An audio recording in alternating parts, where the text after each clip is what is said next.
Hey guys! Yes! With you, I like it harder. Whoa, pause. Hey girls, I like attention. Don't I look fabulous? The movie begins in a perfect kingdom where there are no problems or racism, apparently, as a monster pulls up to spice things up to make the civilians exercise. And then came a mega Karen named Glorif, who tells the monster to go back to the shadows from whence you came, which is equivalent to a racist saying go back to where you came from to a minority. So basically, Glorif is a racist picking on a minority, but is crowned as a hero, glazed by the people, as she and her descendants make sure the kingdom is never attacked by monsters again. And 1,000 years later, we see the kingdom has progressed to where all the dudes there are gay. Hey girls, I like attention. Don't I look fabulous? I'm not even kidding, all the dudes in this world are actually gay. So my question is, how in the hell do they reproduce? And we're introduced to the main character, Ballister, a lowly commoner peasant given the privilege and chance to train to become a knight despite not coming from a noble family. And the newscast glaze Ambrosius, because this dude is the very descendant of the mega Karen Glorif herself, where dude is treated more like a sponsored celebrity than a knight protecting the kingdom from monsters. While Ballister is about to make history as the first peasant ever to be appointed as a knight, but a lot of people aren't happy. Poor people can't fight. And this girl says is not what Glorif wanted, confirming Mega Karen is a racist that also hates poor people, as Ballister's worried that people won't accept him as a knight. But what's being poor got to do with fighting monsters? What, you think the monsters are gonna be like, oh, you're poor? You're in poverty? Your attacks will have no effect on me. Hey guys! Yes! Oh yeah, he's definitely gay. With you, I like it harder. Whoa, pause. So yeah, these two are dating. Like, even the wagey workers are fabulously gay. And look at dude's face when another man touches him. Oh, he jealous. Anyway, Ballister gets picked on for being poor, but because this dude is also gay, it kind of looks like he's flirting. Yes, the ginger wants some nut. Then the sussy squire hands him his sword and tries to show him something, but fails due to some nun-cosplaying director who's like, oh yeah? Super gay.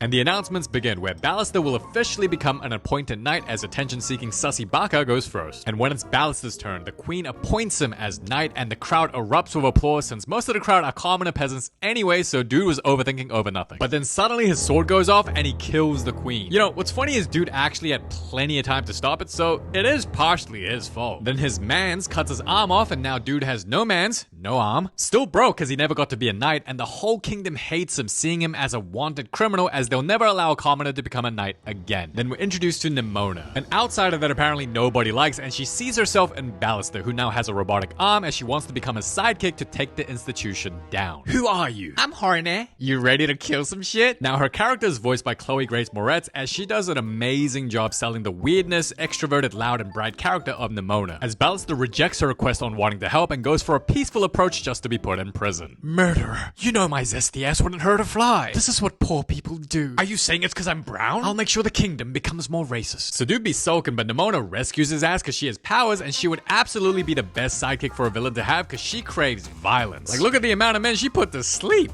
Damn. And the two run away, encountering Ambrosius. Oopa! That's gay. Wait, you're dating a girl? He sure is. Well, dude is clearly not over his Opa, but in order to escape from the gods, Nimona gets him to promise not to freak out and reveals she's a shapeshifter that can transform into anything and anyone. So they escape the castle, but at the cost of destroying it. Money. And dude knocks out and wakes up and freaks out after finding out Nimona is a monster. The very thing he was trained to kill as a knight for the safety of the kingdom. Get back, Pokemon. Or else what? Well, I can't do shit about it. And she gets extremely offended when called a monster, so when she's asked, what are you, she replies with, I'm Nimona, clearly making her identity as a person rather than to be seen as a monster. And she admits she's helping him because everyone hates him too. Aww, dude still misses his zaddy. Yeah, that got me thinking, so who's top and who's bottom? Anyway, since it was the squire who was responsible for giving Ballister the sword, he heads to confront him as Nimona becomes his sidekick in the condition that when his name is cleared, she'll be his sidekick forever. Meanwhile, Gingerbottom is complaining like, that's all your fault, cause you know everything about him. How was I supposed to know he had a whale fetish? Cause you ride him like one. Do you wanna ride? Yes. You're fighting like zesty girls. It's pitiful. Remember to be racist. It's always a non-white's fault and the brokie's fault. And turns out even the kids in the kingdom are programmed and raised to hate and kill monsters. So she ruins this kid's day and transforms into Ballister to distract the guards so that Bro can get on the train without being noticed. Man, what a nice sidekick. You know, I'm surprised she plays the role of a sidekick when she's clearly more competent and more powerful than Ballister. Then we see some Cocomelon like kids commercial on the train, and it's hilarious. So the dragon gives the kids food, and the kids are so grateful they then stab and kill the dragon. Man, what kind of commercial is that? It's pretty much teaching kids, yo, if it's not human, even if it gives you food, kill it. Look there. Ring, ring. And finding the squire, Nimona approaches him. Excuse me, can you be my mommy? And this is why I ain't straight, because I don't want kids. Long story short, Ballister steals a car while Nimona dumps the squire's ass in the trunk and dips. And hey, yo, dude got yeeted bad, like, damn. Can I take a dump? And later, Nimona opens up that she shapeshifts because if she doesn't, it feels like she's holding in a sneeze and thus transforming makes her feel more like herself. And why did the movie mention this boring ass scene? Cause it loves wasting your time, yes! So they interrogate the squire and learn that he wanted to tell Ballister about it at the time but couldn't, and that the real culprit behind the scenes was the director herself who replaced Ballister's sword. Really? You mean to tell me the director, who has everything to lose, risked being exposed like that and did it all herself when she could have just paid someone else to swap the swords? And how does she not see a camera facing directly at her? Like, the squire dude was using it to make twerking videos for his TikTok, and you're telling me she couldn't even just see a camera that's recording video right in front of her? Okay. And Ballister is dumbfounded, saying none of this makes sense. But of course it makes sense. She wanted to use you as an example to make sure that a poor effing minority will never become a knight ever again. And the director got exactly what she wanted, because all them poor ethnic kids in training who want to become knights just got kicked out because everyone believes Ballister killed the queen. Look at them kids with no future. Yo, that director, the racist Karen. But you know what's funny? Ballister doesn't even release the footage because he doesn't want people to lose faith in the Institute, saying the Institute isn't bad, the director is bad. Which sounds like a reasonable point until you realize it's the same institute that promotes kids to kill monsters who even give them food. And Nimona strongly disagrees, but he responds he must protect it. And this only offends her because the institute was created entirely to get rid of shapeshifters like her who are seen as monsters. I miss my blonde daddy. I know he still loves me. And believing his ex-mans will help him, he heads to go see him, but Ambrosius is like, gods! The director killed the queen. They're liars. And both manipulators. Thank you. Yo, that director projecting. And when Ballister says he came with receipts, the director accuses him of having a weapon, causing his phone to get shot and the evidence to be gone forever. Yo, why didn't they bring the squire as a witness to prove that Ballister isn't lying? You know what? At this point, if people don't believe in Ballister, that's his fault. This is just his fault at this point. Slayer. So bro begs for his mans to believe him, but he just goes, Who is she?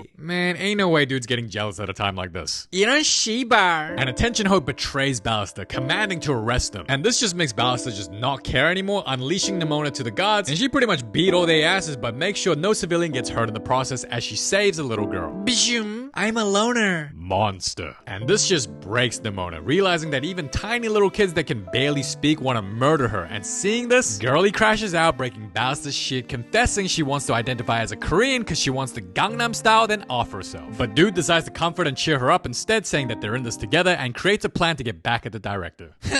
We need to talk. Did you swap a sword? Tell me the truth. I know you're an expert in sword fighting, that you love Ballister's sword. And the director pretty much confesses she's scared the kingdom will get destroyed by monsters, so she must remove any cracks on the wall, meaning a poor ethnic minority is a crack on the wall. Sorry. And when I tell you, dude has the zestiest death I have ever seen. Like, he starts moaning repeatedly, making faces that you don't see in a death scene, but in a different kind of sword fighting scene, if you know what I mean. Oh yeah, he likes swords inside him, alright. Yo, who the hell gets stabbed and while they're dying, they just start moaning like they enjoy it?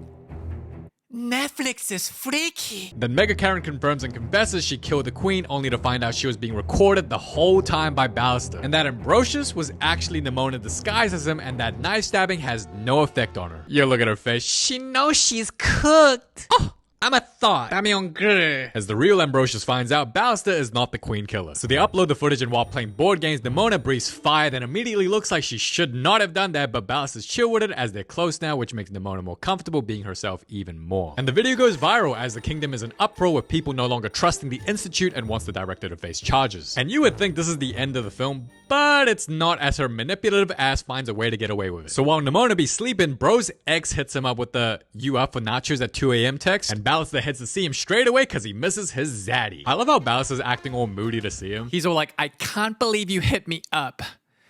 But if you do, I'm always gonna be here though. But before Ambrosius could say anything, the queens were like, that shit was AI. And with the help of mainstream media, they framed Nimona saying she was the one that transformed as a director in the video. But if Ballister had the whole footage, couldn't he counter that by proving that Nimona actually was turned from Ambrosius and not the director, to therefore then say that the director said what she said? So basically, the director causes more division, saying since Nimona can turn into anybody, don't trust anyone. That manipulative hoe! And Ambrosius starts being nice to Ballister again, cause he horny.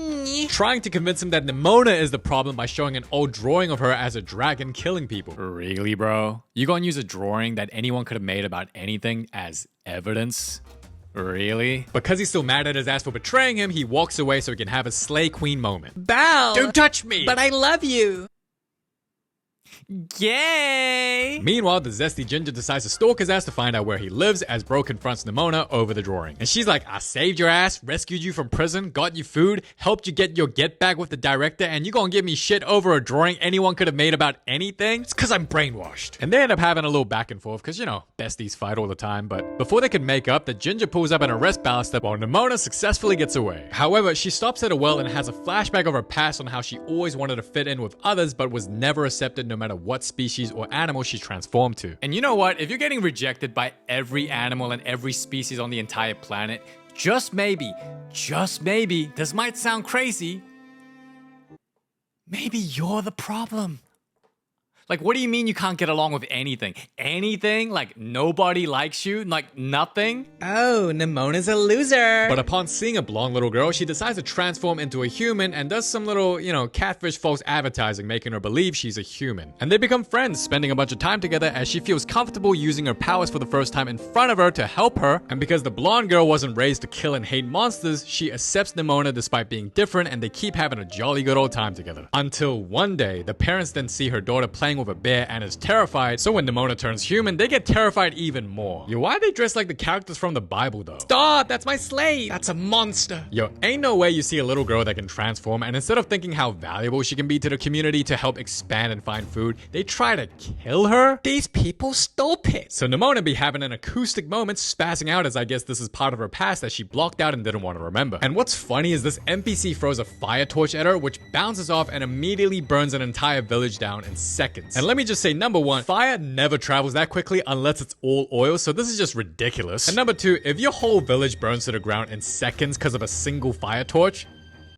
pretty much sounds like you built a pretty shitty village, not gonna lie. And turns out that blonde little girl is Glorif, the OG Mega Karen who built the walls and created the institution made to kill and destroy monsters. Which also means Nimona's over 1,000 years old. You know, it must be nice to be that old and have no wrinkles. Go back to where you came from. So Nimona gets performative and turns into some big black beast, pause. And I guess the gods don't really believe Ballister killed the queen, because the moment they hear Nimona's roar, they just let him off and don't even arrest him. So Girly pulls up like a Godzilla wannabe while the ginger pulls up on her like, Oh. And as Nimona continues to get rage baited by Cocomelon ads of kids hating monsters, the director decides to use the cannon that would destroy half the city, killing half of the city's population, just so that maybe it could take out the monster. But my mama would die. Doesn't look like I give a shit. And that's when dude realizes Ballister was right and he got played by the director. Now, I thought Nimona did all this to get revenge on the institution that was created to murder her, but nope. Turns out she destroyed parts of the city and made a public spectacle just to let everyone know she's gonna off herself for good. And I'm not gonna lie, that's pretty damn performative. That is pretty damn performative. Like, what, really? You had to make an entire spectacle in front of everyone and tell everyone about it?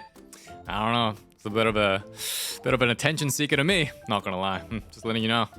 I feel like this is the equivalent of when a girl goes on social media and goes like, I'm gonna do it. Like, tells everybody like, I'm gonna do it. I'm really gonna do it. And just like doesn't. And like, just kind of like waiting for like the replies for the people to be like, no, we love you, like, please, your life's precious, don't, I'm gonna do it, I swear. She doesn't do it, but you know what I mean? It just felt like that kind of moment. And what do you know, Ballister comes to stop her, and boy, if this ain't the most performative shit, and the people just be standing there like, watching it like it's some sort of Super Bowl halftime performance. Performative, we get it. You had no mother. You're a loner. And Ballister's words comfort Nimona, making her return to a human form, and they hug it out like a couple of besties. And turns out destroying parts of the city and hugging it out is all Nimona needed to do this whole time to sway public opinion. Because the director says kill her, and even the gods refuse to listen to her. But objectively, how could they know if that was real or if that was just a public stunt? Like, if that was just fake, it was just acting. Like, how would you know that? So you're telling me Nimona, all she had to do to sway public opinion was destroy parts of the city and then just hug someone and, you know, go, ooh, and then everything's good now? That's all she had to do this entire time? I taught you all to be racist, Karen. You see a manager?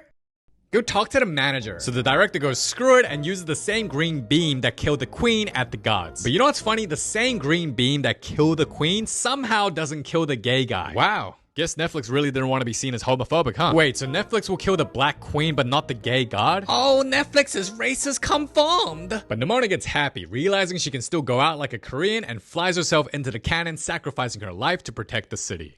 Oh yeah, she dead. As Ambrosius comes to comfort Ballister cause he horny, and they get back together. And based on how they cuddle in this photo, Guess we know who's the top and who's the bottom now. man, Ballister, how you gonna get back with him after he tried arresting you and betrayed you like that? His sword can't be that good. And as the people get to see outside the walls for the first time, they learn quickly that there ain't no monsters anywhere. So their life was a lie. And the movie ends with Nimona and Ballister seen as heroes as the entire kingdom loves her now, as it's revealed in the final scene that she came back to life, confirming she's practically immortal.